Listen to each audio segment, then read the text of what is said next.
Hey guys, welcome back to the channel. In this video, we're going to attempt to try to get this RV running. That is one of our main things that we want to try to do before fooling with rebuilding or redoing anything that is tore up or, as you could see in the last video, falling apart. So in this video, we're going to attempt to see, will it run? First thing we're going to do, get our battery out of one of our other vehicles because it currently doesn't have a battery in it, and we're going to take it with us, get some fuel, and see if we can put it in there, see if it'll fire up.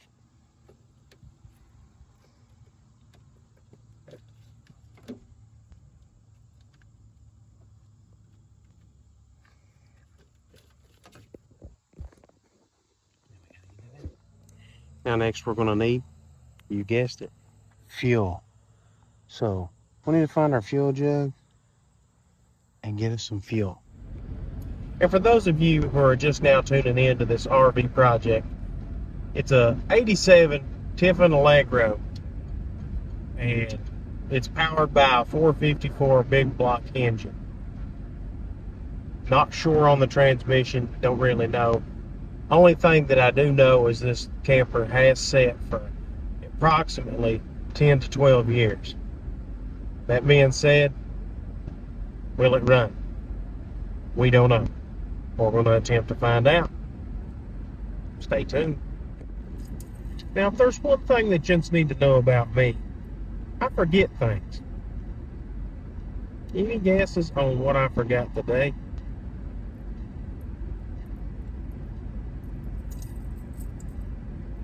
Had to go back and get them. So now we've only got 1 hour to attempt to try to get this thing to run. So we've made it over here. We're going to open this up and get into the hood here area, and then we're going to put the battery in. Let's get this twisted.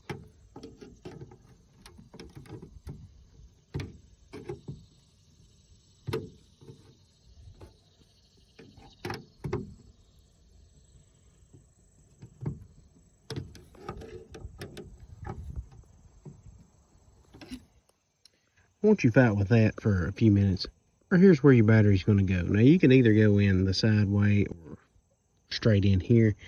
Engine's back here, cooling everything is under here. But the engine is going to be on the inside, as we've shown before. We're going to go ahead and hook the battery up to have it already hooked up. Then we're going to add some of this in the fuel tank, just to have that in there.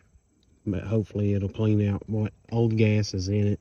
And we're going to put fresh gas in the gas tank.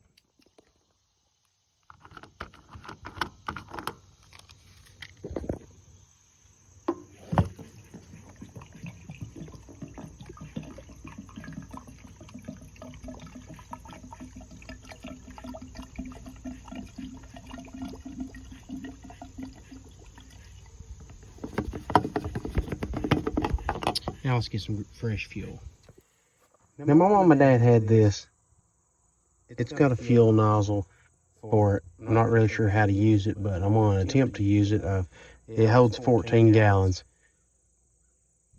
I put probably 6 gallon in it. We're going to hope that that may work. There was already some fuel in it, so we're just going to attempt to try to get it in. Now, I've never claimed to be no smart man, but I'm pretty sure that this works by gravity feeding. So we're going to have to get this kind of up higher to be able to allow it to cycle the fuel through the nozzle. So therefore, we're going to use the camper as that. We're going to set it right here.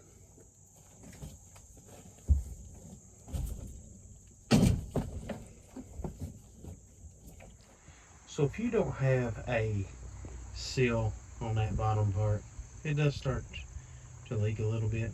So we leaked a little bit on that door edge, but we're not too worried about it.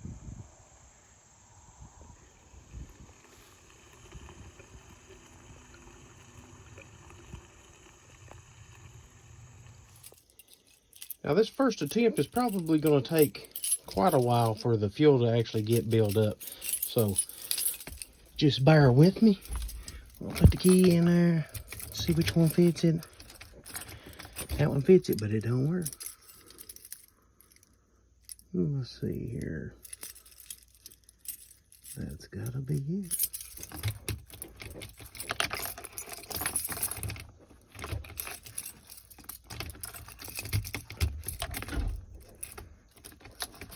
Lost battery connection, dang. Now this first attempt may take a little bit to get this thing up and running.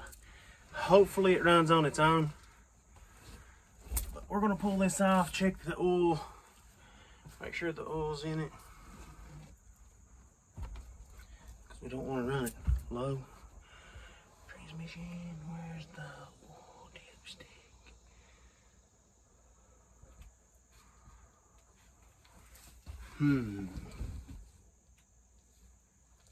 Not seeing it.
Well, you'd think they would put these in a noticeable place. Tell you what, we're just going to pretend it's got oil because I can't find the dipstick right now and I'm running low on time.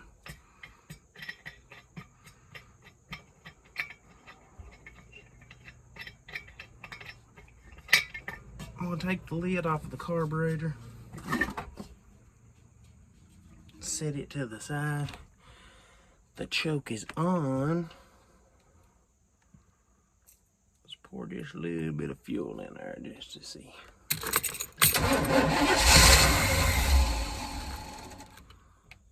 Uh-oh. Let's see if we can get the tank to pull from the tank.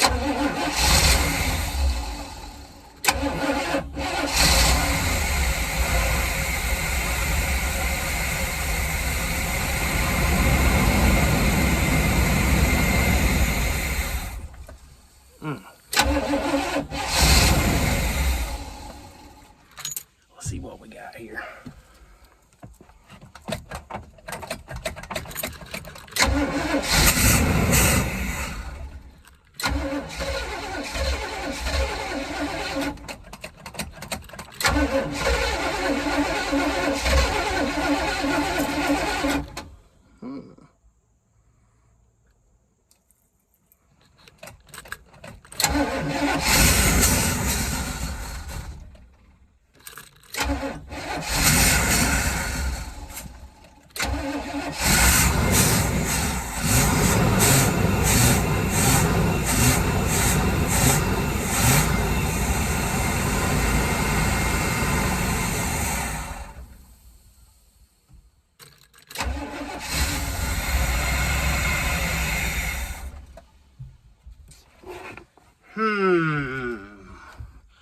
Well,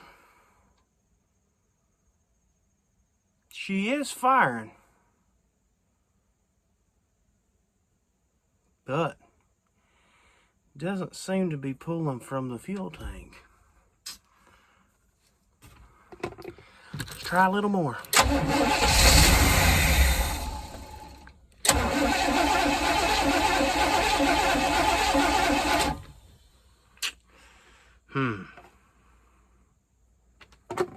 That's a tough one.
some fuel.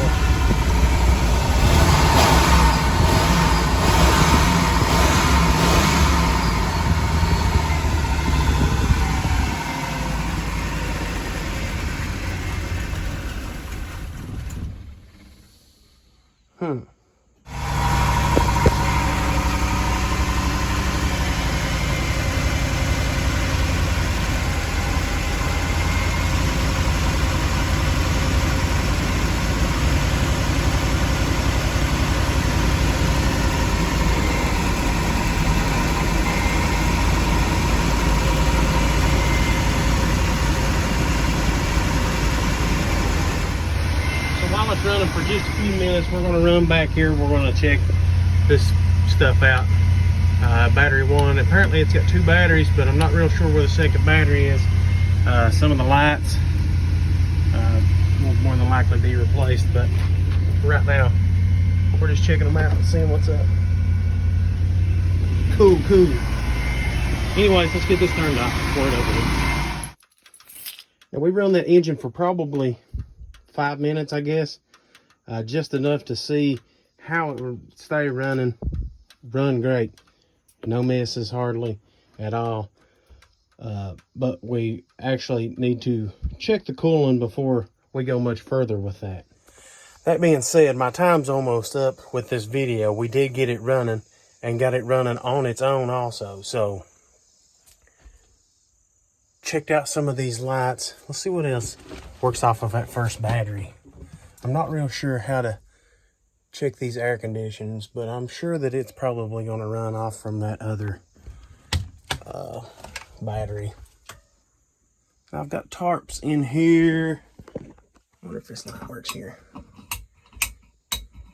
Either that light bulb's blown or it just don't work. But there is a few things in here that does work, so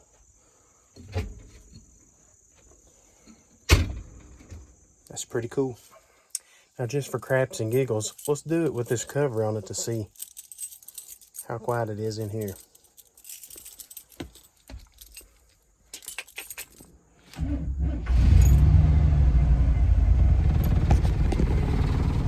As you can hear, the whole thing shakes, but sounds pretty quiet in here though, for the most part. Let's see what the radio sounds like. Come on, give me something. Let's go right. Oh man.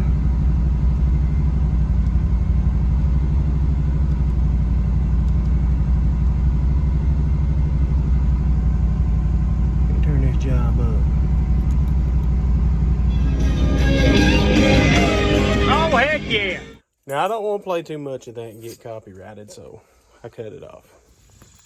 So we did find where to check the oil at, and we're going to do that before the next time that we run it. We actually going to bring some antifreeze just in case the next time we fool around with it. But as you can tell, there's antifreeze in that, so I'm not really that worried about it. But just to make sure before the next time we run it, we're going to check those. So what did we find out? It did indeed run, and it really surprised me that it ran on its own after sitting for 10 to 12 years. I did end up checking the oil once I found the dipstick, and it was a little bit low, but not enough to hurt. So that's good. Antifreeze, I didn't check it because the motor had been warm a little bit, so I didn't want to get burned or anything. I'm hoping since the other reservoir is full that it has enough in the radiator to keep it cool. We'll check that next time. If you guys enjoyed this video, leave me a thumbs up, subscribe to the channel, and we'll see you on the next video. So our next step is going to be to try to get it up off the ground with a jack high enough to get the tires back on the rims or wheels, whatever you want to call them. We've got to get the wheels back on, or the tires back on the wheels, before we could even move it. Now the tires that are on it are dry rotting, and it's going to need a new set of tires eventually. But I'm wanting to at least try to run them to get it to the house in order to work on it, and then make the tires one of the last things that I have to buy for it eventually.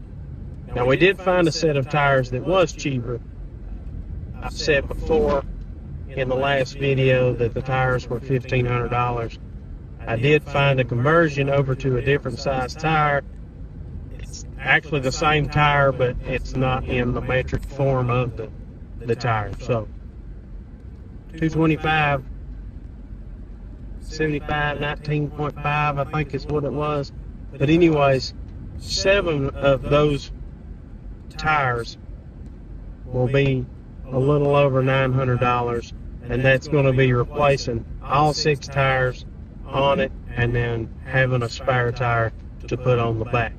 Now, another thing that I did find on the back end of the RV is a towing bob, hitch, whatever. So that's a plus, because if we do get this RV going and able to go on vacations or whatever, we'll be able to pull a trailer and also haul a vehicle with us to be able to run around town or wherever we're at without having to lug the camper around everywhere, or the RV around everywhere. So that's another plus that I did find, and we're excited about all of that too. And for anyone wanting to send donations towards this RV project, the donations could be used in many different ways on this project. We're going to list down in the description our Cash App and possibly PayPal on there also. But donations will be used towards the RV project. Just label it RV project, and that's where we'll use it. And we'll shout you out for what we buy for the RV. Battery, we're going to have to put a brand new battery in it, because the battery that we use today is actually out of one of my other vehicles. We just used it to see if it would actually start. Tires are going to be near the end of the project. We're going to do that right before we try to take any trips in it or anything along those lines. So tires are going to be approximately about $1,000, $900 to $1,000. I found a conversion from the original tire, which was $1,500 on the other tires, and these are about $900 plus the tax, whatever is going to be. Tires, the battery, and then that whole back part of that RV is going to need torn out and then redone. Now, I got on the roof in the last video, the battery actually, or my storage went out before I actually got to video that part. But I put tarps on the back side of that RV to try to keep the water from going inside of it. And I actually stood on top. So the roof is fairly sturdy, but that back part of that roof is actually going to need redone, resealed, and around the air conditioner is going to need resealed. And we're going to have a new back window in the RV. So donations will go a long ways, and there's lots of things that we could buy to put in. And if you like this kind of content, like and subscribe and press that little bell that's got the little notification and stuff, so you'll get updates whenever we make new videos. We'll see you on the next video.